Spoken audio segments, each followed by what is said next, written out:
Hello there you guys, welcome to one of my videos. Going to be giving you my match reaction from our game against Brighton. Yesterday, Manchester United beat Brighton 2-1 at Old Trafford. It was a poor performance by Manchester United in the first half, but I thought we improved in the second half. Brighton took the lead. It was a goal from Danny Welbeck. Danny Welbeck was reuniting with Manchester United. Definitely, Wan-Bissaka was at fault for Danny Welbeck's goal because Wan-Bissaka lost him completely. Danny Welbeck had a very good game for Brighton. He was causing problems.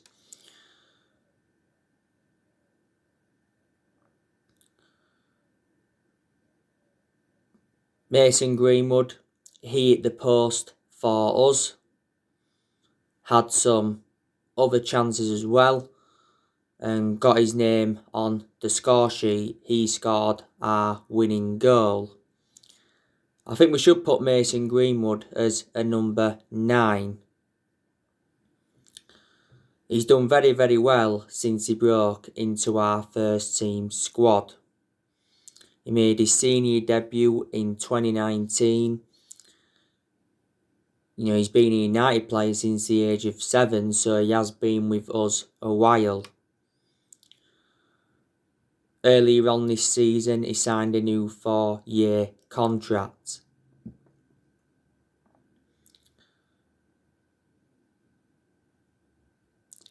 Marcus Rashford, he scored our equaliser. It was a very, very good finish as well. Side-footed it in. Bruno Fernandes had got the assist. Marcus Rashford obviously came off in the game with injury. He didn't look fully fit anyway. Bruno Fernandes, he had some chances in the game as well.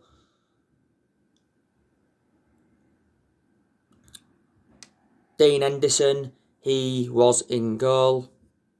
That's 7 games in a row now he's started. Dean Henderson did make a good save to deny Danny Welbeck, but couldn't do out with the rebound. Dean Henderson also dropped a cross, and he looked pretty shaky from corners, but prior to that, did okay. I've said Dean Henderson should be our number 1 now, because he's reliable enough to become our number 1. He's got that experience behind him. He did enjoy 2 successful loans with Sheffield United, and before the start of this season, Dean Henderson signed a 6-year contract with the club.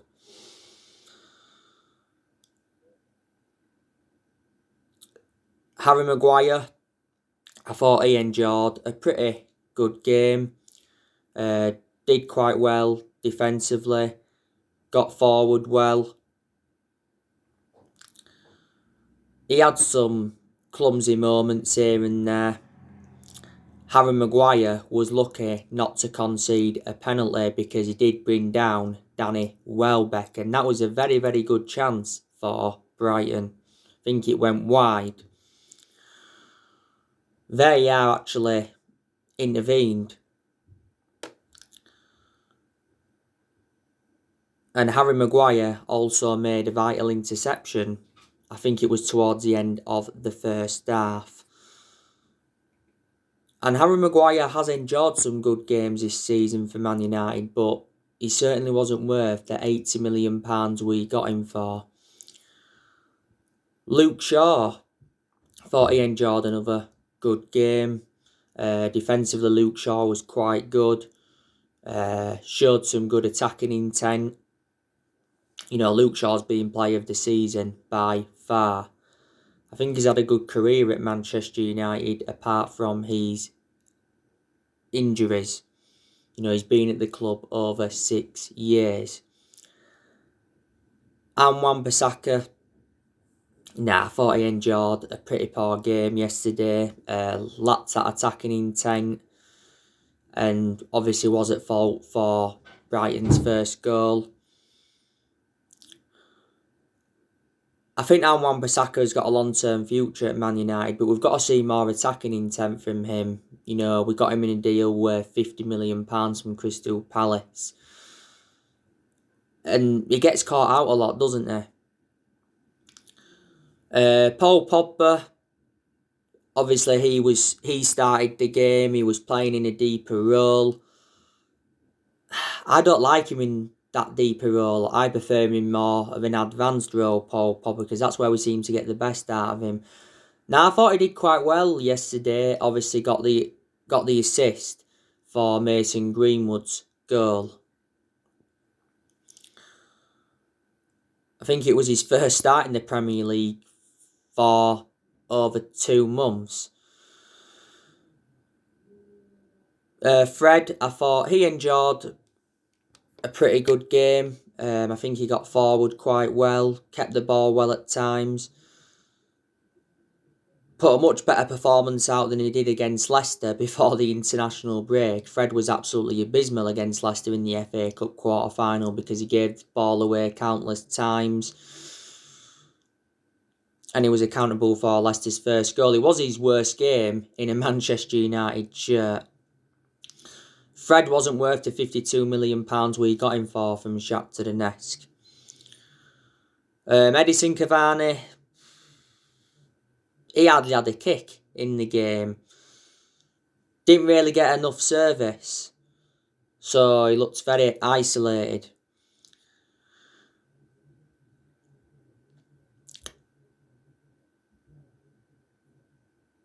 We did bring some substitutions on in the game. Obviously, we saw Donny van der Beek come on.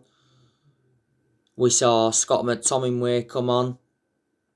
And Daniel James come on.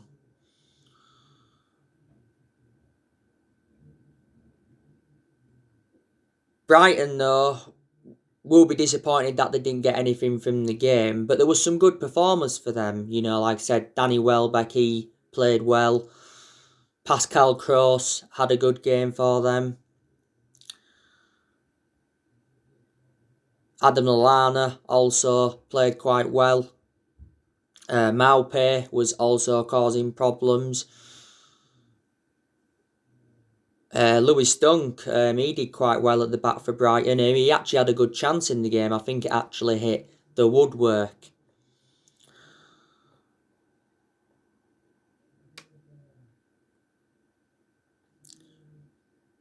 But all that matters is Manchester United won the game. That does now assure us a top 4 finish, by the way. We've got a good chance of finishing second this season. I don't think a second place finish is good enough though without the Europa League. If we can win the Europa League as well as finish second, I'll turn around and say, yeah, that represents a good season for Man United and that gives us something to build on going on into next season. It is a massive game against Granada on Thursday. But yeah, we've beat Brighton 3 times now this season. 2-1 yesterday. Beating them 3-0 in the EFL Cup at the Amex Stadium and beating them 3-2 at the Amex in the Premier League towards the start of this season. I was expecting us to beat Brighton anyway because Brighton are relegation fodder. But they had picked up form recently. Brighton did have some injuries. Obviously, there was no Connolly playing. There was no Adam Webster playing. He was out with injury. Solly March was out with injury. Tariq Lamptey was also out with injury. And I think one of their players have got COVID. And Dunn, He's also been out of injury for Brighton as well. Brighton's current manager is Graham Potter. He's been Brighton manager since 2019. Before Brighton, he was at Swansea. And before Swansea, he was at Östersund. He was in charge of Östersund for 7 years. We had some injuries, but not many. Obviously, Martial's injured. Solskjaer's actually come out and said that Martial could be out for the remainder of the season. He sustained an injury whilst he was on international duty with France. Phil Jones is obviously still injured, but he doesn't get in our team, and Juan Mata's out. And by the way, Solskjaer has confirmed that Eric Bailly tested positive for coronavirus. But yeah, so Martial, Jones and Mata, as far as I'm aware, the only injuries we've got now. Well, Rashford's obviously injured again, isn't he? Rashford was actually a doubt prior to the game against Brighton. Actually, Mason Greenwood was a doubt because he had a knock as well. On my next video, I will be giving you my player ratings from this game.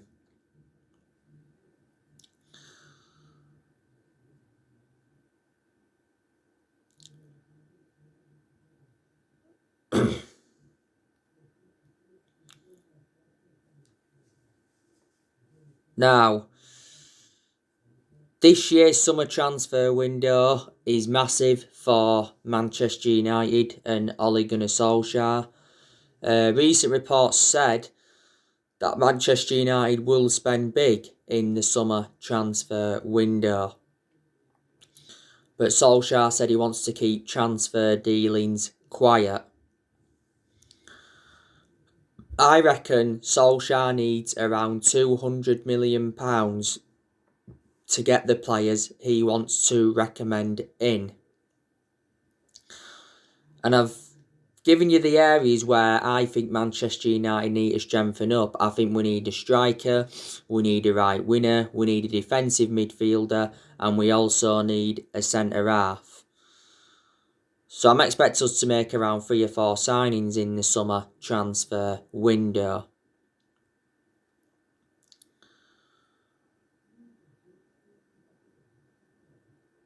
Solskjaer should get the backing he deserves in the summer transfer window, because obviously Woodward has come out not so long ago and said that he believes Solskjaer is the right man to lead the club forward. He released a statement earlier on this season saying that the progress by Solskjaer and the players this season is clear, so in that aspect Woodward is backing Solskjaer. And Woodward in general has come out several times to show his support for Solskjaer, even when he was enjoying them really bad periods. Plus we've got John Murtough, he's our director of football. It was the right decision from the club to get a director of football in, because I did mention that's one of the structural changes that we needed. John Murtough knows the club inside out. And Darren Fletcher, he's our technical director. And Ole has already discussed our transfer plans for the summer with our recruitment team.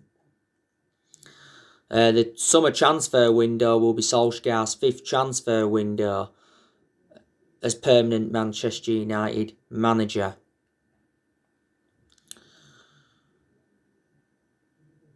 But yeah, there's quite a lot of players on our agenda.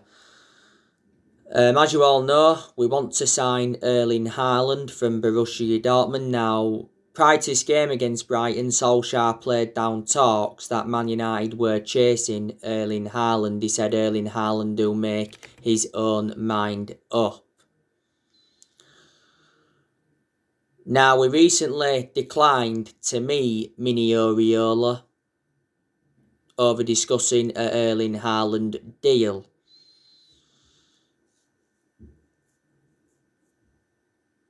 Erling Haaland's agent and his father have already flown out to England for talks with several Premier League clubs. They've also held talks with Barcelona and Real Madrid. Haaland actually thinks Barcelona love him.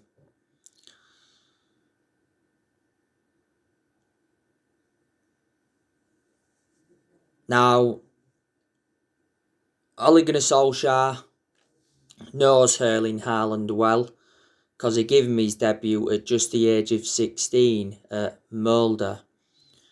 There was narratives coming out the other week saying that Solskjaer kept calling Erling Haaland to persuade him to join Manchester United. And he said earlier on this season he was following Erling Haaland's progress and he's keeping in touch with him. Solskjaer did reveal how impressed he was with Haaland with his training at Molde. But he also revealed that Haaland struggled with bad knees at Molde. Back in December 2019, Solskjaer and Woodward went to Norway to meet up with Haaland to negotiate a possible move to Man United.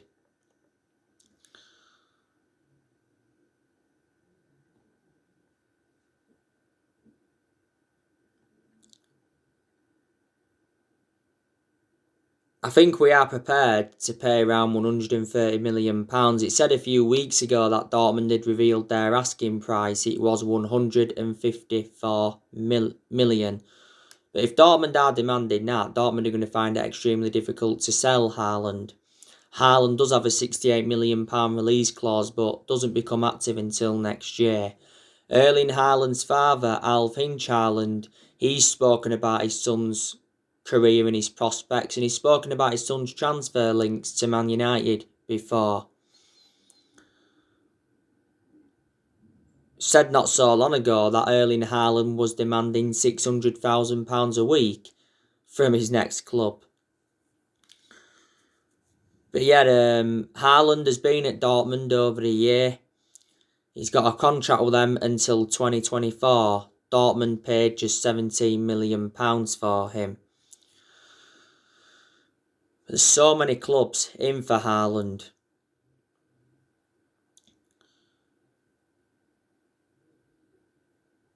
Now, you know the news on Sergio Aguero.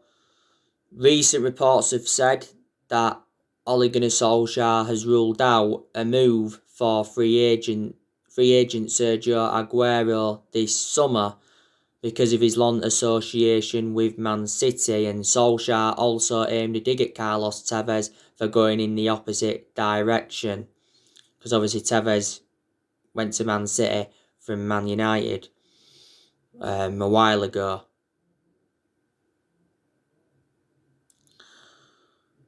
But at one point we was in for Sergio Aguero. Manchester City have already announced that Sergio Aguero will be leaving them at the end of the season when his current contract expires. There's quite a few clubs in for him. Sergio Aguero is regarded as one of the best strikers in the world. You know, he's City's record goal scorer. He's got 257 goals.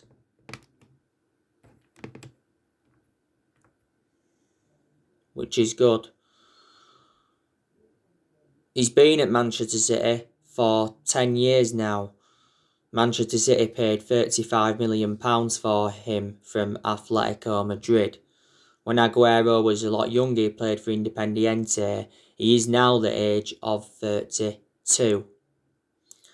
Sergio Aguero at Man City, you know, he's won 4 Premier League titles, he's won the FA Cup, and he's won 5 League Cups.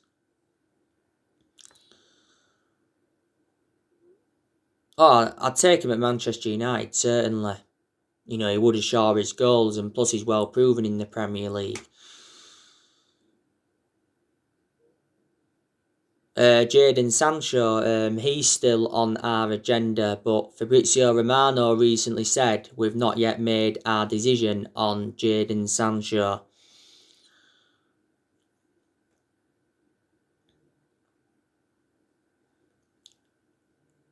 We believe there's a chance we can get him for the cut price fee of £50 million But I still believe Dortmund want €120 million, which equates to around 108 million in pounds sterling.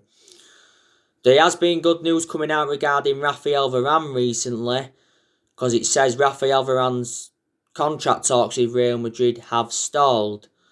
And the Spanish transfer expert Eduardo Inda recently said that Raphael Varane could be on his way to Man United in the summer transfer window. And Spanish newspaper ABC said that Real Madrid have set their asking price for Raphael Varane. It's £51 million, and that's very cheap for a player like Raphael Varane. He would certainly go well alongside Harry Maguire in our back line. But there's been quite a few centre-halves on our agenda. I'll give you the news on Jules Koundé recently from Sevilla. You know, Pau Torres, he's been on our agenda in recent weeks. So there you go. And yeah, in the summer transfer window, we're going to focus on the incomings and the outgoings, aren't we? There's quite a few players that are going to leave Man United in the summer transfer window. Paul Pogba, now, he could go in the summer transfer window, but he could also stay potentially past the summer. Now, apparently, Paul Pogba is set to sign a new contract because he's not making a return to Juventus. Apparently, Juventus have told Mino Raiola they cannot afford Paul Pogba. But Solskjaer did say that Paul Pogba's future lies at Manchester United. Juventus have obviously wanted a Paul Pogba swap deal. It recently said they was willing to offer us Paulo Dybala as part of a swap deal for Paul Pogba. And Fabrizio Romano did mention that Juventus are refusing to give up on re-signing Pogba. He did enjoy 4 good years with Juventus before he rejoined Manchester United, and there was narratives from the Italian press earlier on this season saying that Juventus offered us like 4 players in exchange for Paul Pogba. Like I said, we have been getting the best out of him in recent months. He was out with a thigh injury for a long time. The first part of this season, he was out with an ankle injury, and he was out for the vast majority of last season with an ankle injury. So he's sustained a few injuries now at Man United.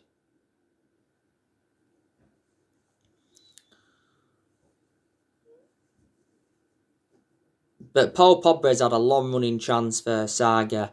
Yeah, he's been linked to a return to Juventus. Real Madrid have been in for him, and PSG have been in for him.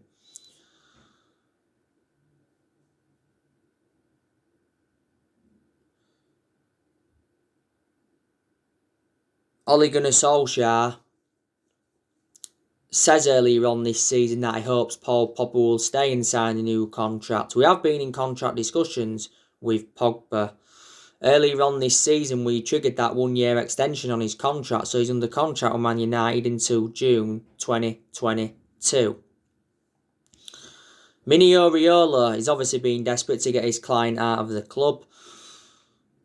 You know, he did say earlier on this season, though, that he's got no intentions of destabilising his client's season, and he made an admission saying that he's working quietly on Paul Pogba's transfer to avoid offence. Because Mino Raiola doesn't have a good relationship with Man United, and he has been criticised a lot.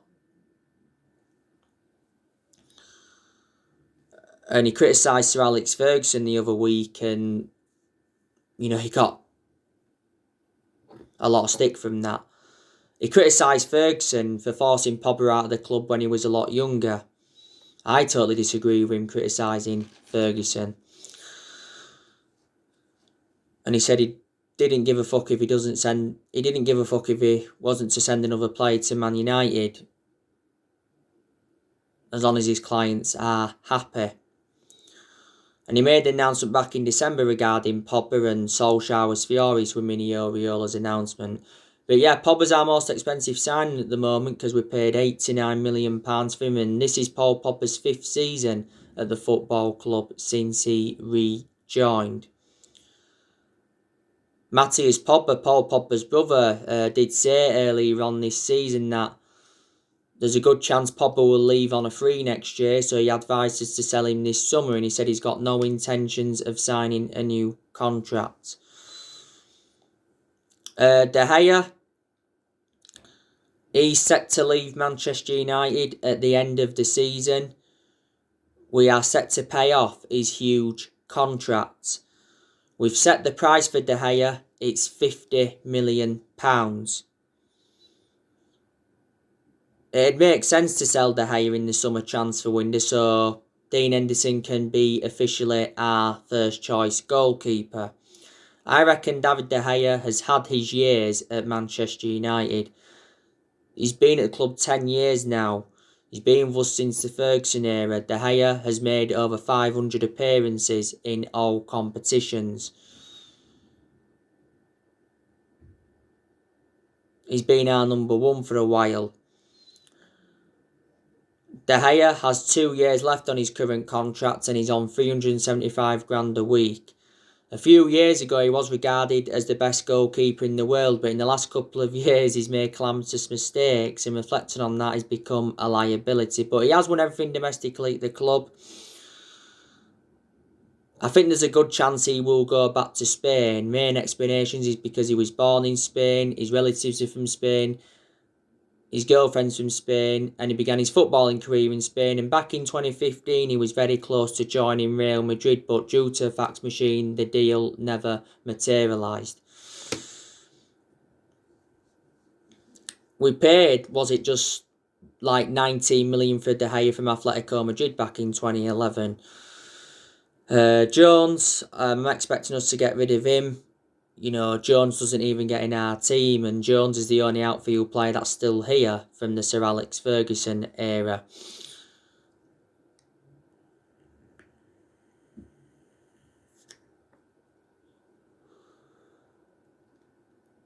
Axel Tuanzebe, should we offload him because he doesn't get in our team?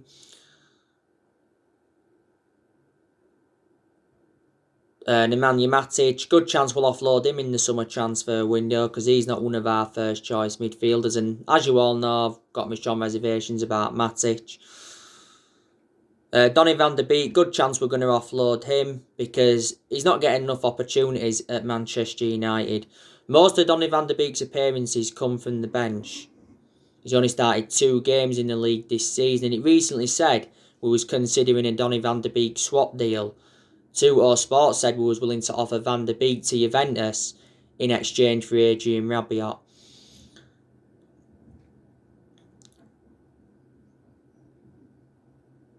Edinson Cavani, I think he's going to be leaving as well. Footballer Insider have said that Edinson Cavani is willing to take a pay cut to join Boca Juniors, and he already has a verbal agreement with Boca Juniors. And a lot of United fans have been saying we need to sell Anthony Martial because he has been out of form for the vast majority of this season, hasn't been clinical enough. Juan Mata, he's probably going to go as well, and I think we'll be looking to get rid of Diego Dalot permanently. But yeah, with in regards to Solskjaer, I don't think he's a long-term manager for Man United, but I hope I'm wrong. I think he does deserve another season, and obviously he's getting another season. Ole Gunnar Solskjaer's already agreed to sign a new 3-year contract worth 30 million. Yes, it's likely to be 2 years with an option of an extra one. Sources at Old Trafford said, though, earlier on this season that talks were set to begin any day on the new deal because Ole is now into the final year of his current 3-year contract. Yeah, a lot of United fans will disagree with us giving him this new contract. Does he deserve a new contract? In some aspects, yeah. In some aspects, no.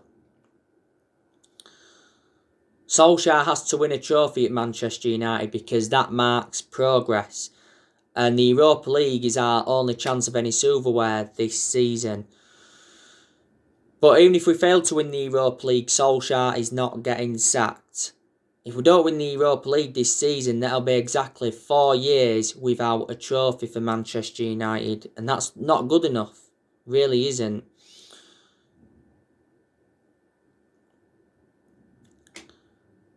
You know, it's not good enough. There is a lot of United fans that are Ollie out, but there's still some Man United fans that are Ollie in, saying, you know, give him more time. So anyway guys, that's everything to update you today. Drop your comments, likes below on the channel. If you do, consider subscribe as always, and take care. God bless. See you all again very, very soon.